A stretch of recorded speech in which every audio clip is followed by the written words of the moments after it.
Jalgaon cricket league 2026 या क्रिकेटच्या रोमहर्षक संग्रामाला सुरुवात झाली आहे। या क्रिकेट लीगच्या उद्घाटनाला मंत्री गिरीश महाजन यांनी हजेरी लावली। क्रिकेटच्या मैदानात उतरत गिरीश महाजन यांनी फटकेबाजीही केली।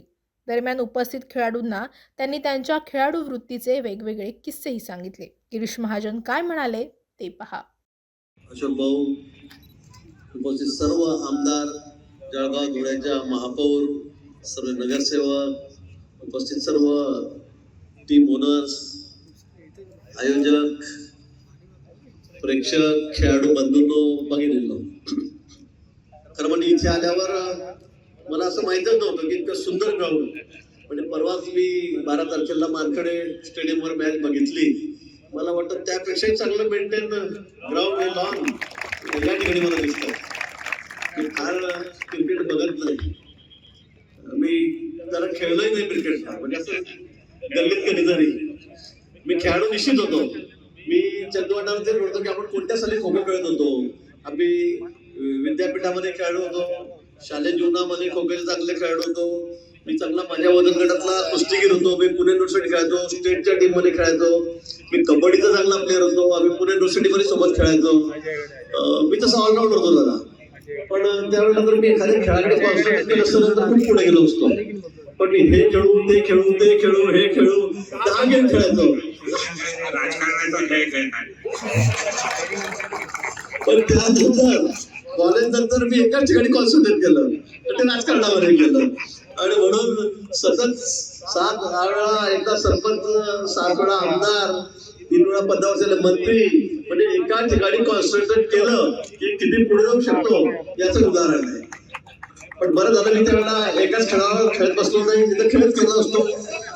आता राजकारणामध्ये कसं आहे, रिटायरमेंट नाहीये, खेळाडूंना लिमिटेशन असतं, फिजिकल फिटनेस असतो, त्या ठिकाणी वयाची मर्यादा असते। पण राजकारणामध्ये तुम्ही जेवढे वयस्कर व्हाल तेवढे चांगले खेळाडू असाल। आणि म्हणून मग हा गेम मी निवडला।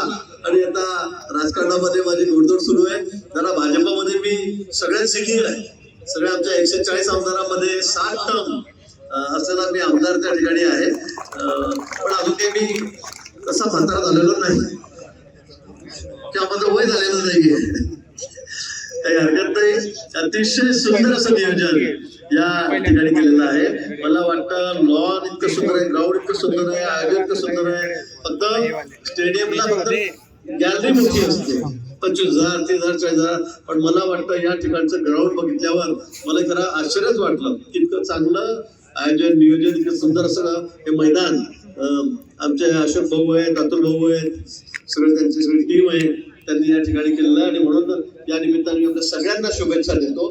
निश्चित दादांनी सांगितल्याप्रमाणे, अशोक भाऊंनी सांगितल्याप्रमाणे की ग्रामीण भागातल्या खेळाडूंना यातून चालना मिळते, संधी मिळते। आता आपण बघितलं असेल तो 15 वर्षाचा खेळाडू कोण, मला कोणाचं नाव माहित नाही, मी कोणाला समोर ओळखणार पण नाही, फोटो दाखवला तरी क्रिकेट लोकांना फार ओळखत नाही मी। पण 15 वर्षाचा खेळाडू ज्या पद्धतीने खेळतोय तो असाच संधी मिळत नाही पुढे आलेला आहे। अशाच ग्रामीण भागातून पुढे आलेले खेळाडू अनेक त्या ठिकाणी आहेत। आणि म्हणून या खेळामधून सुद्धा एक चांगले होतकरू, चांगले खेळाडू या ठिकाणी देशाचं नेतृत्व करतील, देशाच्या टीम मध्ये खेळतील, राज्याच्या टीम मध्ये खेळतील, अशी अपेक्षा आपण या ठिकाणी करूया। पुन्हा आयोजकांना मनापासून या ठिकाणी शुभेच्छा देतो। ज्यांनी ज्यांनी आमच्या टीम या ठिकाणी स्पॉन्सर केलेल्या आहेत, त्यांच्यावर खर्च केलेला आहे। तर खरं म्हणजे ग्रामीण भागातल्या खेळाडूंना खर्च करू शकत नाही, शूज घेणं, क्या ड्रेस घेणं सगळं या ठिकाणी होत नाही। पण अनेक असे या ठिकाणी उद्योजक आहेत, त्यांनी या ठिकाणी खेळाडूंना स्पॉन्सर केलेलं आहे। आणि त्यामुळे निश्चित त्यांचाही उत्साह या ठिकाणी वाढतो आणि आपल्याला अतिशय चांगल्या स्पर्धा या ठिकाणी बघायला मिळणार आहे। म्हणून त्यांचं मी मनापासून अभिनंदन करतो। सगळ्या खेळाडूंना या ठिकाणी मनापासून खूप खूप शुभेच्छा देतो आणि थांबतो। धन्यवाद। जय हिंद, जय महाराष्ट्र।